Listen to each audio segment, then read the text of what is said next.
So உங்களுக்கு root தெரியும். சத்தம் வச்சுன்னா நீங்கள் வந்து கிளாஸ் எடுப்பாங்க. எனக்கு லஞ்ச் ரெடியாக வேறு வச்சு சாம் வந்து வரும் நீங்கள் வந்து 1 hour கிளாஸ் எடுத்துருக்கீங்க. So exponential distribution. So next topic is exponential distribution. So exponential distribution முன்னாடி என்ன பார்த்தோம்? Uniform distribution. So on continuous distribution I told you we will discuss 3 things. One is uniform distribution, then the other one is exponential distribution, the third one is normal distribution. Okay, so in that uniform distribution na என்ன சொன்னேன்? What did I tell you about uniform distribution? என்ன சொன்னேன்? interval வந்து fixed இருக்கும். உள்ள வந்து அந்த number of event occurrences வந்து நம்ம அங்க கேக்குறது அந்த மாதிரி நம்ம வர பண்ணுவோம். இங்க தான் பார்க்கறதா பிரச்சனை இல்லையா? So uniform distributionல நம்ம என்ன பார்த்தோம் அப்படின்னா f of x சொல்லிருப்பாங்க. f of x formula f of x is equal to 1 by b minus a where the interval is a to b and a to b will be fixed. So fixed interval மாதிரி தான் இங்க b minus a னு இந்த gap வந்து பாத்தீங்கன்னா ஒரே மாதிரி போயிடும். So 30 minutes அப்படினா இந்த சம்ல ஃபுல்லாவே 1 by 30 1 by 30 தான் இருக்கும். So அதை செக் பண்ணி பாத்தீங்களா, அதை ஒர்க் பண்ணி பாத்தீங்களா அப்படிங்கறது நீங்க பாருங்க. சரிங்களா? So இன்னைக்கு வரைக்கும் நான் என்ன டாபிக் கொடுத்தனோ இது வந்து இப்போ இந்த பீடிஎஃப் நேரே கொடுத்துருக்கேன். ஸோ அது வந்து நோட் அப்படியே வச்சுக்கோங்க. நம்ம வந்து நாளைக்கு வேணா நாளைக்கு நோட் செக் பண்ணுவோம். For each one I check பண்ணுவோம். So next one is exponential distribution. So why we use uniform distribution na again interval is there, it's a common interval, ஒரே மாதிரி interval தான். பட் அது வந்து எப்போ வேணாலும் ஒரு விஷயம் ஹேப்பன் ஆகலாம். புரியுதுங்களா?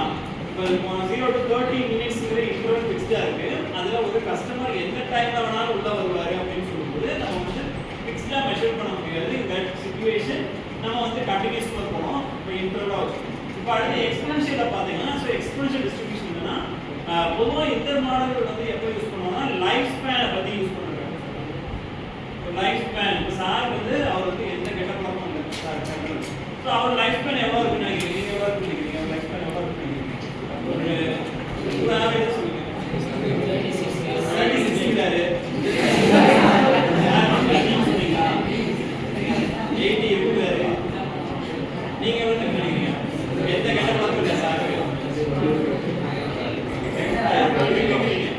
அவரோட கொஞ்சம் ஹிஸ்டரி தெரிஞ்சிருக்க இருக்கு சார், அதனால சொல்ல முடியாது அப்படிங்கிறது. ஸோ அதனால லைஃப் ஸ்பேன் ரிலேட்டட் ப்ராப்ளம்ஸ் சரிங்களா? லைஃப் ஸ்பேன் ஒரு பல்ப் எடுத்தீங்கன்னா ஸோ பல்ப் எடுத்துட்டீங்கன்னா இப்போ வந்து ஃபார் எக்ஸாம்பிள் சிம்பிள் எக்ஸாம்பிள் பார்த்தீங்கன்னா ஒரு அப்பார்ட்மெண்ட் எடுத்துட்டீங்கன்னா ஸோ ஒரு அப்பார்ட்மெண்ட்ல வந்து ஒன்ஸ் ஃபர்ஸ்ட் ஒரு அப்பார்ட்மெண்ட்டை வந்து என்டையராக ஃபர்னிஷ் பண்ணிட்டு உங்களுக்கு if they are going to give it to rent or if they are going to sell அப்படிங்கும்போது என்னன்னா பல்கா என்ன பண்ணிருப்பாங்க, அவங்க பர்ச்சேஸ் பண்ணிருப்பாங்க. பர்ச்சேஸ் பண்ணிட்டு அவங்க வந்து அபார்ட்மெண்ட்டுக்குள்ள என்டையரா ரைட்டிங் கொடுத்துட்டு அவங்க வந்து என்ன பண்ணுவாங்க, சேல் பண்றாங்க. இப்போ அங்க அதுக்கு அது ஒவ்வொரு பல்புக்கும் லைட் இயர்ஸ் லைட் இயர்ஸ் இல்லை லைட் ஹவர்ஸ் இவ்வளோ ஹவர்ஸ் வந்து ஒர்க் ஆகும் அப்படின்னு அவங்க ஆவரேஜா அவங்க ஒரு மெஷர் கொடுத்துருப்பாங்க. ஸோ தீஸ் மணி ஹவர்ஸ் இது ஒர்க் ஆகும்.